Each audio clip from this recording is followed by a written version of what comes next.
Thank you so much for tuning in and clicking on this video. It's the latest on trend with your girl, Biani. Kim is now single. She's single, single, single. Okay, guys, I'm going to be touching on a few different celebrity news in this episode. Kim Kardashian is now single, but not only that though, Kanye is being slammed for this. I'm going to give you guys details on why he is trending, why Pete is trending, and also Melinda French Gates opens up about what led to her divorce from Bill Gates, and update on Simon, what that's not even his name anymore, the scammer, the TINDER swindler scammer, who is now being scammed. Well, he obviously ain't that good at his game, or he found his match. I'm going to give you guys all the details on that. So if you are new, please do hit the subscribe button and notification bell. And let's jump into the video. First, let's watch this quick video from the interview that Melinda did. After the news came out, it was revealed that Bill Gates admitted that he had had an affair in the marriage. And at that time, did you think we're going to work through this? How did you handle something like that? Well, I certainly believe in forgiveness. So I thought we had worked through some of that. It wasn't one moment or one specific thing that happened.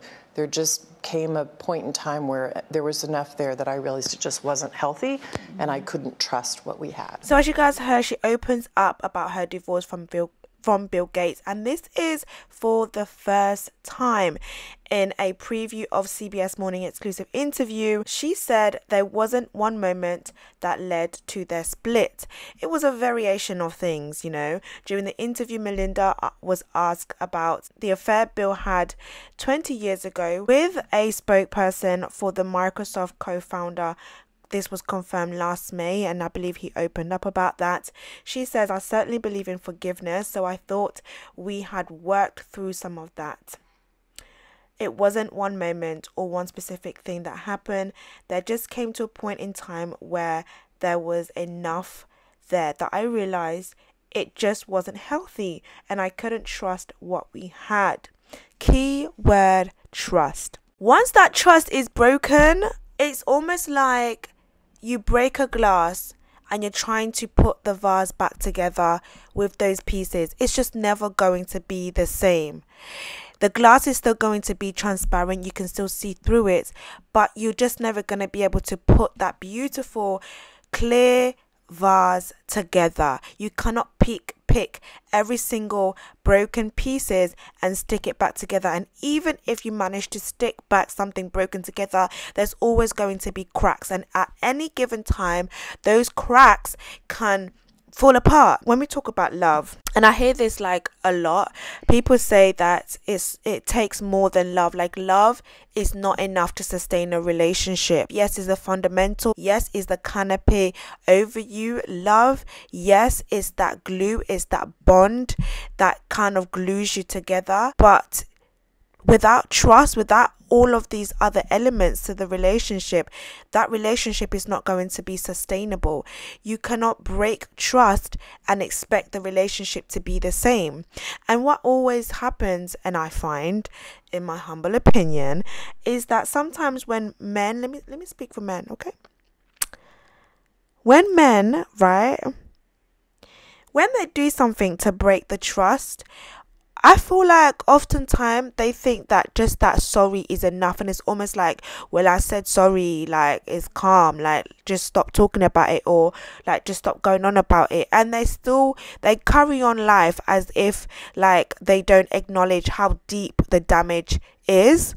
And it's not to say that women should bang on about it. At the end of the day, if somebody breaks your trust and you choose to get back with that person, I think it's only fair for you to not keep bringing something back that you have forgiven them for, or you have stated, or you have shown, you have given them the impression that you have forgiven them for it. So it's very unfair for you to keep bringing it up, especially if they are doing their best to prove to you that they are truly sorry, that you keep bringing it and bringing it and bringing it up. But I just kind of feel like if the trust is broken, can you really Can there, of course, there can be restoration. Yes, I believe in that.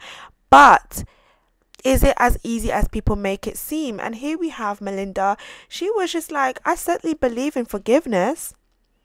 But she says, I couldn't trust what we had. She got to a place where she was just like, enough. Like, there was enough for me to realize, which means that it didn't just stop there at that 20 years ago. There was still things that was eating her up. There was things that she maybe covered up, that she maybe thought, do you know what? I'm going to just try and like cover this up, just keep it moving. But she just couldn't do it. She couldn't do it. And I think people were like, oh, she's got everything in the world. Like, and I think people see celebrities as like that, like you literally have everything in the world. Like, how dare you? How dare you show some type of emotion? How dare you show some type of feelings or brokenness? Like, you have everything that you need. But do you realize that the most unhappy people are like people who, these celebrities, like people who have an abundance, because they literally place their happiness on material things. You know, they can go on the holidays that they want, they can buy whatever they want, and it's all materialistic. And what tends to happen is they neglect the soul, they neglect the essence or the source of true happiness. They avoid feeling the pain because they don't want to. So they're like, oh, let me just catch a flight. Forget about catching feelings. Let me catch a flight. Forget about me trying to face head on my feelings. Let me just catch a flight. Do you understand? So I think, like, I don't know, man. I'm just like, yo, this whole trust thing is actually a big thing. I heard somebody say this, and this really rings and resonates in my spirit, like, every time. And it's actually like an eye opener. Like, we need to stop romanticizing relationships or marriages. The more we romanticize it, we become very emotionally invested and emotionally led, and we get kind of like, what's that word? What's the word that I'm looking for? You know, when you're just like, it's just all about your emotions, how you feel, how that person makes you feel, and you become very like infatuated by that romance and situation and relationship and person, that you are blindsided, or you don't take the time to work on the fundamental key factors that will sustain a relationship. And I think when we talk about Kim and Kanye, you know, Kim got to a point where, to me, okay, from my perspective, it seemed like Kim just had enough. I think she just had enough. That's the vibe that I'm getting. She just got fed up. And, you know, we don't see, like, now, I don't really watch Keeping Up with the Kardashians. Of course, it's finished now, but the new, they're going to be bringing it back on Disney. They're going to be bringing it back on Disney. But it's only when I kind of watched the episode that I kind of saw the emotional roller coaster that Kim would go through, and like her crying. I feel like a failure, that it's like a third marriage. Yeah, I feel like a loser. It's like, I honestly can't do this anymore. Like, no, I think that why am I still in this like place where I'm stuck for years? I mean, I won't live with like the fighting and stuff. I just think that it got to a point where she's just like, I've literally had enough. He's continuously humiliating me. He's literally like exposing my family. He's literally like exposing our dirty laundry, and she didn't feel covered anymore. She didn't feel protected anymore. And he's out there screaming like, I want my family, I want my family. Well, as a family man, I ought to feel protected, and ought to be, not just to feel protected, but you're doing the complete opposite to what I need you to do. And maybe if Kanye had handled things differently, who knows, maybe he could have won over Kim, but he didn't do so. So the news stands. Kim Kardashian is now legally single amid the divorce proceedings from Kanye West. As a result of this change, Kim can now restore her maiden name, Kim Kardashian. Kanye is also legally single too. Though he originally opposed Kim's request, I think he's just like given it in now. His lawyer said that changing their marital status before topics like child custody and shared property were ironed out could have a risk of adverse consequences. So maybe he was objecting it, just to make sure that legally he took the right precautions and made the right decision. Because, child, I don't even know how all of these divorce things work, but this is what they say. Like, you must honestly get married to the right person, because it seems like divorce is a lot. It's really a lot. So let me just give you guys details on how it happened. Kim appeared at the hearing via video call. Kanye wasn't present, though his lawyer did not oppose Kim's marital status change request at the meeting. Kanye's team had 3 conditions, the first of one which was granted. The judge agreed to the request to preserve any right to reimbursement of money that's supposed to be divided up between the couple in case of death. However, the judge rejected the condition that Kim not transfer assets she has in trust, and also rejected the request that Kim should waive marital privilege if she remarries. I don't know if you guys ever watched an interview that she did with Vogue, but she did explain a little bit about the reasons for divorcing Kanye. She told the publication, "For so long, I did what made other people happy, and I think the last 2 years I decided I'm going to make myself happy, and that feels really good. And even if that created changes and caused my divorce, I think it's important to be honest with yourself about what really makes you happy. I've chosen myself. I think it's okay to choose you." And that's the thing, like, maybe, I don't know, is Kanye a dictator? I don't know. I think it's quite evident though that when you are with Kanye, you kind of have to dance at the what's that saying? At the beat of his drum. Dance at the basically, I can't remember the saying. You just have to do what he says. He wants to dress you. He wants to do your makeup. Like, there's something about him that he really needs to be in control. Something about Kim also, she needs to be in control. So having those two dynamics just does not work. Somebody needs to submit themselves, and according to my practice, it's the wife that kind of needs to submit. But I think there's a very, very fine line. Nobody should be a dictator in anything.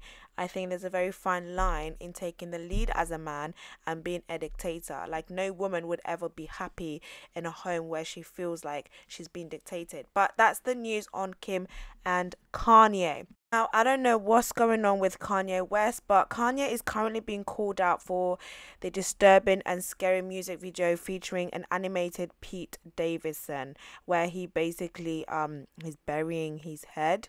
The music video, which was released recently, that was on March 2nd, it sees Kanye burying a cartoon figure who bears a close resemblance to Pete Davidson. I believe this came after this whole legal separation happened. It's just crazy. It's just like, I don't know, this is bad, disturbing, I can't even lie.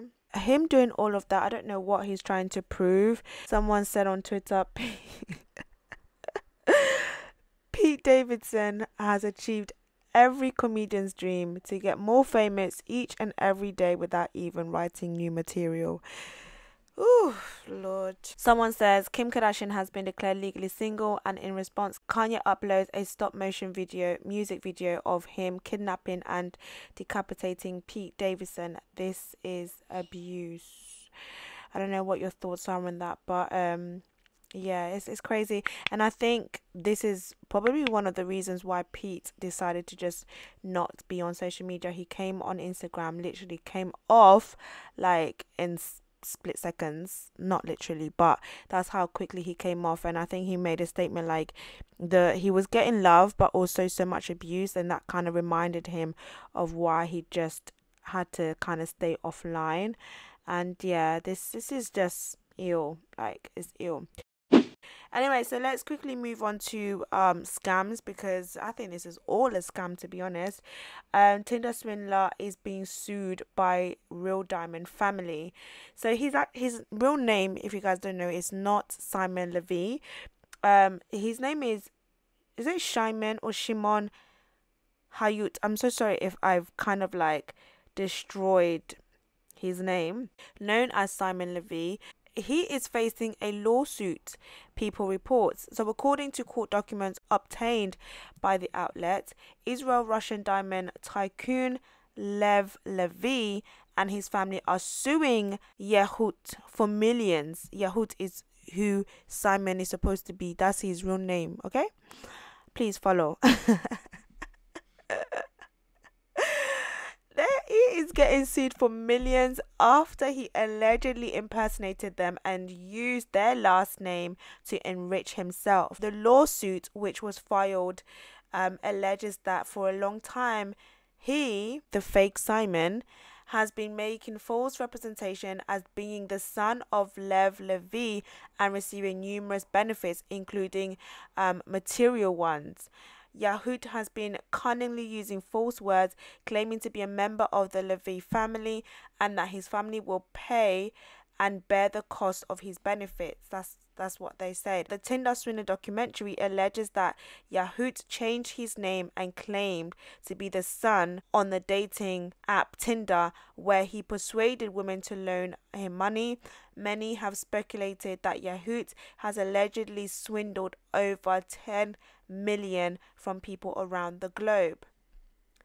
Sorry, first of all, before I carry on reading this report, I'm just a little bit confused. Okay, cool. So I get that the family should sue him. Cool, because you took my last name, like you're pretending to be a part of our family. You're not. But this report says the Tinder Swindler documentary, which premiered on Netflix, alleges. I think it's a little bit unfair that Netflix make their money, because obviously they would have been making money from this, so they were clearly okay with the fact that that wasn't his real identity, but they still wanted to make a documentary out of that. I don't know if you guys are getting what I'm saying. It's like they basically exploited him almost. Like, okay, cool, like he's the scammer, he obviously lied, but didn't they do their research to confirm, like, okay, you're actually part of this family? But they just went ahead and made the documentary. I don't know if I'm getting this right, or I'm just jumping ahead of myself. Now, a statement obtained by People from the Levy's family attorney said more legal action may be on the way. This legal action is only the beginning of a number of lawsuits that my firm is currently working on. In the next phase, we will file monetary suits against Yehut and other affiliates that will work with him, including some websites that have joint ventures with Yehut or have offered to buy cameos from him. Anyone that will try to capitalize from this scheme will be sued. Ooh. Earlier in February, Yehut defended himself against the Netflix allegations. In an interview with Inside Edition, he said, "I was surprised how many girls wanted me and how many girls offered to travel to meet me without them knowing me." He said at the time, "I'm not the monster that everybody has created." Ooh, child. Now, here's the thing. The tables have turned, because now the Tinder swindler has been conned out of thousands by fake Instagram accounts.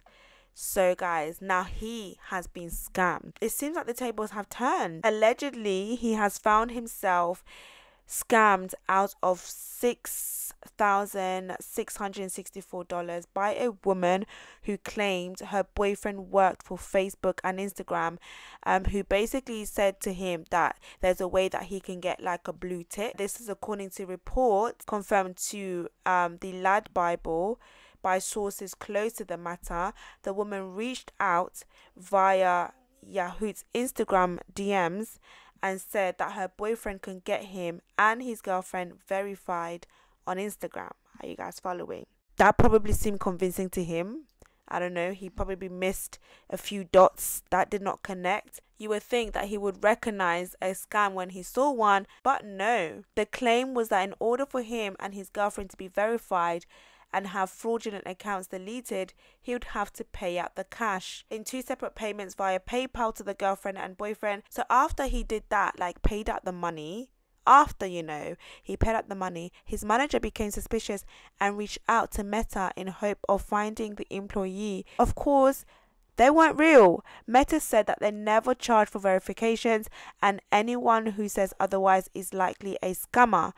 after the money was with them, the pair completely vanished. They completely vanished, and there was no trace of accounts. I mean, compared to the money that he scammed people, it wasn't a lot. I think it was roughly about like 4,000 something like that. Compared to what he did, like the damage he did, like they could have tried to get more, do you know what I mean? But obviously they had to try and make it realistic, but he fell for it. They got their money and they bounced, like literally they vanished, not even bounced, they vanished. So that is all for this video, guys. Let me know your thoughts in the comment section, and if you are new, make sure that you do hit that subscribe button, your notification bell, and I'll speak to you guys in my next video.